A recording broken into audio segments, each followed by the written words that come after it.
जी तो प्यारे बच्चों, कैसे हैं आप? मैं उम्मीद करता हूँ कि आप सब ठीक होंगे। आज की वीडियो में बात करेंगे हम यूनिट नंबर 8 एनर्जी और इसके एक्सरसाइज के एमसीक्यूज़ की। So welcome to GS academy YouTube channel. तो प्यारे बच्चों, अगर हम पहले सवाल की तरफ चलें, विच of the following is a non renewable source? ऐसी कौन सी सोर्स है जो कि दोबारा इस्तेमाल में नहीं लाई जा सकती? देखें प्यारे बच्चों, वाइल्ड लाइफ रिन्यूएबल है क्योंकि बार बार आप इसका इस्तेमाल कर सकते हैं।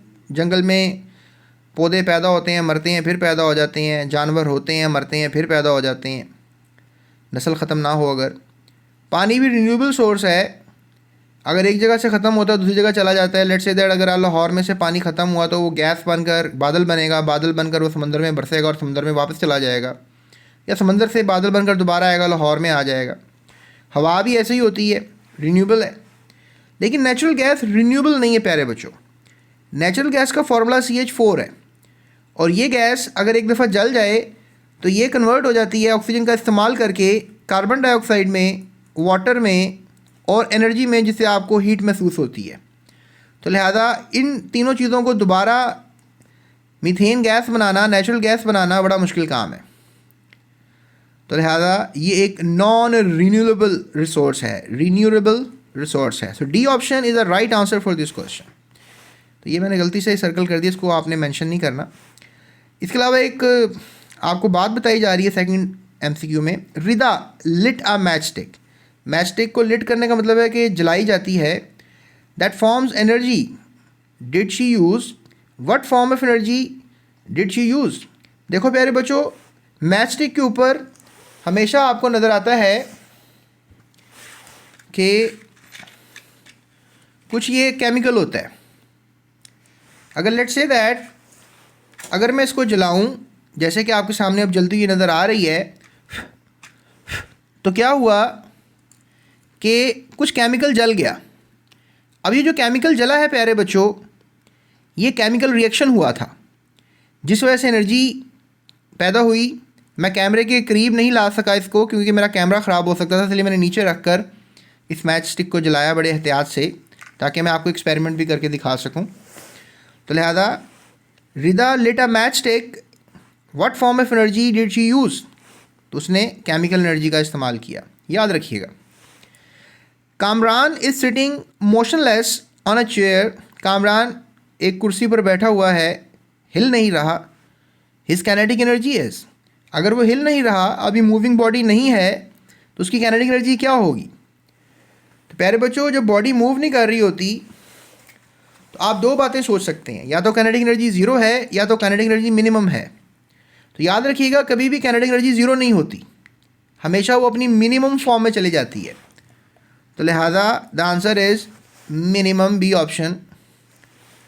When ice cream is melting down, जब आइसक्रीम मेल्ट हो रही होती है, पिछले एक्सरसाइज में भी ये सवाल आया था, what type of energy is melting it? कौन सी एनर्जी उसको मेल्ट कर रही होती है? तो याद रखें, हीट उसको मेल्ट कर रही होती है, और साइंसी ज़ुबान में हीट को थर्म कहते हैं, थर्म। तो लिहाजा वो जो एनर्जी होती है दैट इज़ थर्मल एनर्जी। अगर आप शायद थंब समझ रहे हैं तो थंब अंगूठे को कहते हैं, तो थंब को आपने थर्म के साथ मैच नहीं करना। ये टंग ट्विस्टर्स हैं, लेकिन मैच नहीं करना आपने। The energy use to cook food in a microwave oven is form of. जो आप माइक्रोवेव आपने देखा होगा, उसमें कुछ कुकिंग करते हैं, तो क्या आप कौन सी एनर्जी का इस्तेमाल करते हैं? तो प्यारे बच्चों, वहाँ पर हीट का इस्तेमाल नहीं किया जाता, इलास्टिक एनर्जी का इस्तेमाल नहीं किया जाता, लाइट एनर्जी का इस्तेमाल नहीं किया जाता। वहाँ पे इलेक्ट्रिकल एनर्जी का इस्तेमाल किया जाता है, बिजली से खाने को गर्म किया जाता है। Which of the following energy conversions takes place in battery operated flashlight? Flashlight आपने देखी होगी, इस मोबाइल फ़ोन की भी फ्लैश लाइट है जो आपके पास मौजूद है, जिसमें आप मेरी वीडियो देख रहे हैं। तो सोचें कि इसकी जो फ्लैश लाइट है ये कैसे पैदा हो रही है। तो याद रखिएगा कि उसके अंदर भी एक रिएक्शन हो रहा है। कैसे? एक इलेक्ट्रिकल मैकेनिकल में कन्वर्ट करके उसको लाइट बनाया जा रहा है। ये ऑप्शन ए बेस्ट आंसर है। केमिकल तो कोई इस्तेमाल नहीं हो रहा, यहाँ पर भी केमिकल लिख दिया गया। थर्मल भी इस्तेमाल नहीं हो रहा, हीट से भी आपकी फ्लैश लाइट नहीं जलती, बल्कि बिजली से जलती है। तो इलेक्ट्रिकल एनर्जी को मैकेनिकल में कन्वर्ट करके लाइट बनाया जाता है। तो लिहाजा option A is the right answer. तो प्यारे बच्चों, नेक्स्ट हमारे पास सवाल है, fossil fuel is regarded as an energy resource which is. Fossil fuel जो है, आपको पता है कि जो कोयला वगैरह ज़मीन से निकलता है, पेट्रोल वगैरह, नेचुरल गैस ज़मीन से निकलती है, उसको फॉसिल फ्यूल कहते हैं। तो ये कौन सी एनर्जी रिसोर्स है? तो ये नॉन रिन्यूएबल एनर्जी रिसोर्स है, क्योंकि आप दोबारा से फॉसिल फ्यूल को अगर यूज़ कर लिया गया तो दोबारा नहीं बना सकते। B option is the right answer. If you are using biomass as a source of energy, you might be heating with, अगर आप बायोमास को लिया है आपने, यानी गोबर को लिया है, भैंस ने गोबर किया और आपने उसको ले लिया और उसको सुखाया, उसकी पाथियाँ बनाई, इसे डंक केक अंग्रेज़ी में कहते हैं, उन पाथियों को डंक केक, DUN के, डंक cake.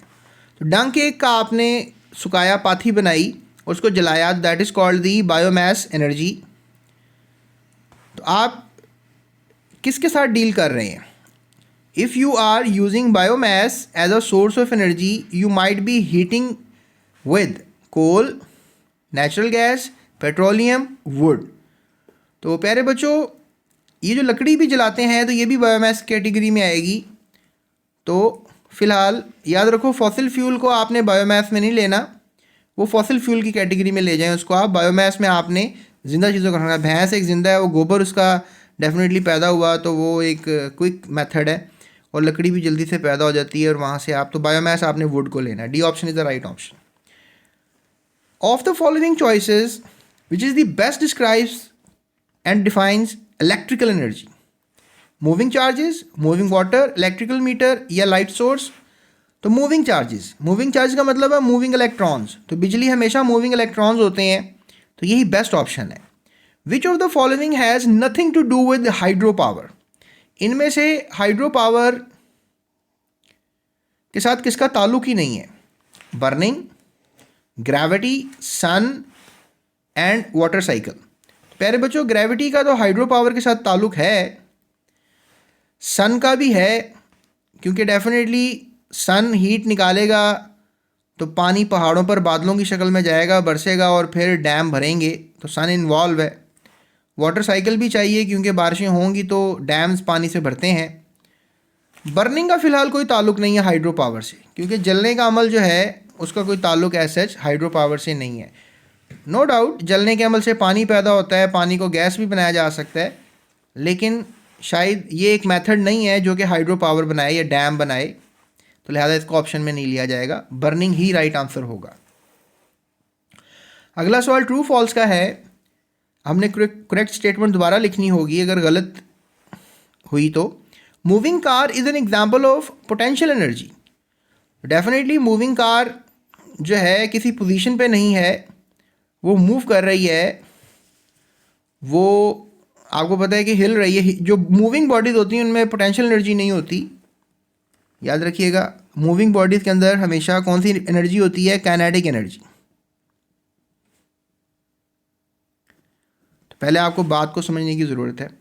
If thunder bolt the light energy is converted into sound energy and electricity, अगर थंडर बोल्ट को लाइट एनर्जी, तो बच्चों इसमें जो थंडर बोल्ट होती है यानी जो लाइटनिंग हो रही होती है, वो उसमें डेफिनेटली लाइट एनर्जी जो है वो कन्वर्ट हो जाती है साउंड एनर्जी में एंड हीट एनर्जी आप कह सकते हैं, या फिर आप कह सकते हैं थर्मल एनर्जी।